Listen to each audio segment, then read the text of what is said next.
Hello champions, welcome back to my channel Chinnu explore. ఈరోజు నేను మీకు వుడ్లాండ్ హెల్త్ క్యాంపస్ది గార్డెన్ అనేది చూపిస్తాను. దాన్ని వుడ్లాండ్ హీలింగ్ గార్డెన్ అని అంటారండి. మనకి ఎంట్రన్స్లో మెడికల్ సెంటర్ ఉంటుంది.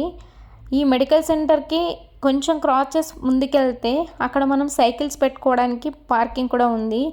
నేను లాస్ట్ వీడియోలో చెప్పాను కదా, కొత్తగా నేను సైకిల్ తీసుకున్నా అని చెప్పి. ఇక్కడ ఒక స్పెషల్ థింగ్ ఏంటి అంటే, యాక్చువల్గా ఏంటి అని అంటే, గార్డెన్ అనేది ఏదైనా బిల్డింగ్ ఫ్రంట్లో కానీ బ్యాక్లో కానీ అలా పెట్టుకుంటారు. బట్ వీళ్ళు ఏంటి అంటే కంప్లీట్గా మొత్తం అన్ని బిల్డింగ్ ఎంట్రన్స్లో కనిపిస్తుంది అన్నమాట ఈ గార్డెన్. మీరు ఏ బిల్డింగ్ నుండి బయటకు వచ్చినా అక్కడ మనకి ఎంట్రన్స్లో ఈ గార్డెన్ అనేది కనిపిస్తుంది. ఇక్కడ ఏంటి అని అంటే ఆల్మోస్ట్ 6 to 7 బిల్డింగ్స్ మనకు కనిపిస్తాయి. ప్రతి ఒక్క బిల్డింగ్లో అట్లీస్ట్ మనకు ఒక లెవెల్ అంటే ఫ్లోర్ అనేది ఒక 7 వరకే మాత్రమే ఉన్నాయి. ఇక్కడ కొంచెము ఆర్గనైజేషన్ వల్ల ఏంటి అని అంటే ఎక్కువ హైట్ చేయొద్దని చెప్పారంట. అందుకని చెప్పి 7 ఫ్లోర్ వరకే వాళ్ళు ఆపేసి సైడ్కి మొత్తం ఒక్కొక్కటి బిల్డింగ్ అనేది కన్స్ట్రక్షన్ చేసి డిఫరెంట్ డిపార్ట్మెంట్ అనేది పెట్టారు. సో చుట్టూ మనకేంటి అంటే ఈ బిల్డింగ్సే కనిపిస్తవి, ఈ లోపల మాత్రం గార్డెన్ కనిపిస్తుంది. సింగపూర్లో ఒక విషయం ఏంటంటే, ఏదైనా పర్సన్ లోపలికి రావాలి అంటే హాస్పిటల్ అయినా ఏదైనా రిస్ట్రిక్షన్స్ అనేది అసలు యాక్చువల్గా ఓన్లీ పైన పేషెంట్ చూడడానికి రిస్ట్రిక్షన్స్ ఉంటాయి, కానీ కింద ఉన్నటువంటి ప్లేసెస్ చూడడానికి రిస్ట్రిక్షన్స్ ఉంటాయండి.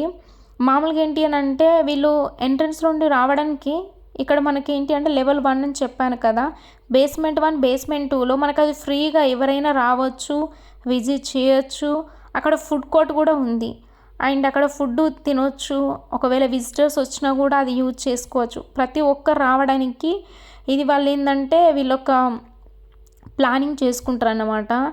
అండ్ అదే కాకుండా ఎంఆర్టీ కూడా ఏంటంటే ఈ హాస్పిటల్ లోపలి వరకు ఉంటుంది. సో దీనికే సింక్ అయి ఉంటుంది అన్నమాట.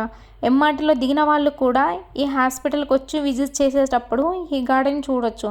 ప్రతి ఒక్కరికి ఒక పీస్ఫుల్ అనేది ఈ గార్డెన్లో కనిపిస్తుంది. అంత బాగుంటుందండి.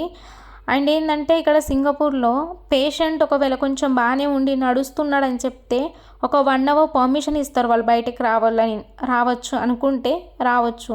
సో 1 hourలో అప్పుడు పేషెంట్స్ వాళ్ళ ఫ్యామిలీ కానీ ఎవరైనా కానీ పేషెంట్ కానీ బయటకు వచ్చినప్పుడు ఇట్లా ప్లేస్ విజిట్ చేయొచ్చు. అండ్ దానికే పేరాల హీలింగ్ అని పెట్టారని చెప్పాను కదా, నేమ్లోనే ఉంది హీలింగ్ అన్న కదా. సో ఇలా ప్రతి ఒక్కటి వాళ్ళకు ఎన్విరాన్మెంట్ చూసి కూడా వాళ్ళకు స్ట్రెస్ లెవెల్ అని తగ్గిపోయి కొంచెం పీస్ఫుల్ అవుతారు. అండ్ ఇంకెవరైనా బయట ఉండి వచ్చిన వాళ్ళకు కూడా వాకింగ్ చేసుకోవడానికి ఫెసిలిటీస్ ఉన్నాయి. డ్రింకింగ్ వాటర్ కూడా మనకు సప్లై ఉంటుంది అన్నమాట. రెయిన్ పడినప్పుడు కూడా మనకు కూర్చోవడానికి షెల్టర్ లాగా ఉన్నాయి అక్కడ.